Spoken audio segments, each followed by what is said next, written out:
আকৌ এটি চাটনিৰ ৰেচিপিলৈ সুপ্ৰভাত জনালোঁ সকলোকে। নমস্কাৰ বন্ধু বান্ধৱীসকল, মই মামনা আপোনালোক সকলোকে মোৰ ফেচবুক পেজটোলৈ স্বাগতম জনাইছোঁ।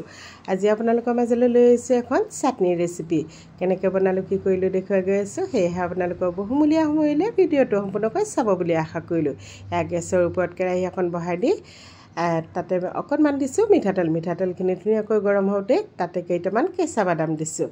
এতিয়া কেঁচা বাদামকেইটা কম জুইত মচমচীয়াকৈ ভাজি ল'ম। বাদামখিনি আধা ভজা হওঁতে দিলোঁ কেইফুটামান নহৰু আৰু কেইটামান কেঁচা জলকীয়া দিছোঁ। আপোনালোকে যদি জ্বলা কমকৈ খায় জলকীয়াৰ পৰিমাণটো কমাই দিব। এইখিনি এতিয়া কম জুইত ধুনীয়াকৈ ভাজি থাকিম।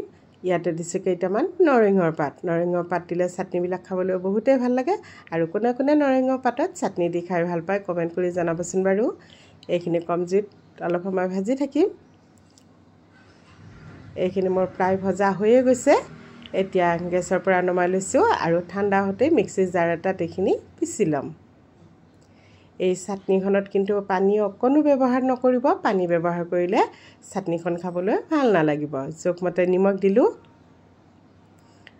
আৰু ইয়াতে অকণমান টেঙা দিম।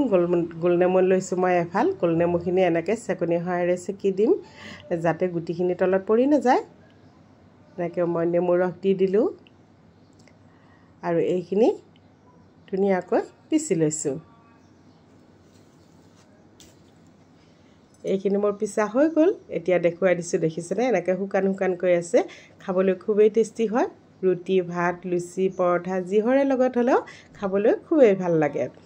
আপোনালোকে যদি বনাই খোৱা নাই এবাৰ বনাই খাই চাবচোন আৰু কমেণ্ট কৰি জনাবলৈ নাপাহৰিব কেনেকুৱা পালে। এয়া মোৰ বাদামৰ চাটনি খাবলৈ ৰেডি হৈ গ'ল। ভিডিঅ'টো চাই কেনেকুৱা পালে কমেণ্ট কৰিব। যদি ভাল লাগিছে লাইক কৰিব, ভিডিঅ'টি শ্বেয়াৰ কৰি দিব। আপোনালোকৰ বহুমূলীয়া সময়লৈ ভিডিঅ'টো শেষলৈকে চোৱাৰ বাবে অশেষ ধন্যবাদ জনালোঁ। আকৌ এটি নতুন ৰেচিপিৰ সৈতে আজিলৈ এৰিছোঁ। ধন্যবাদ।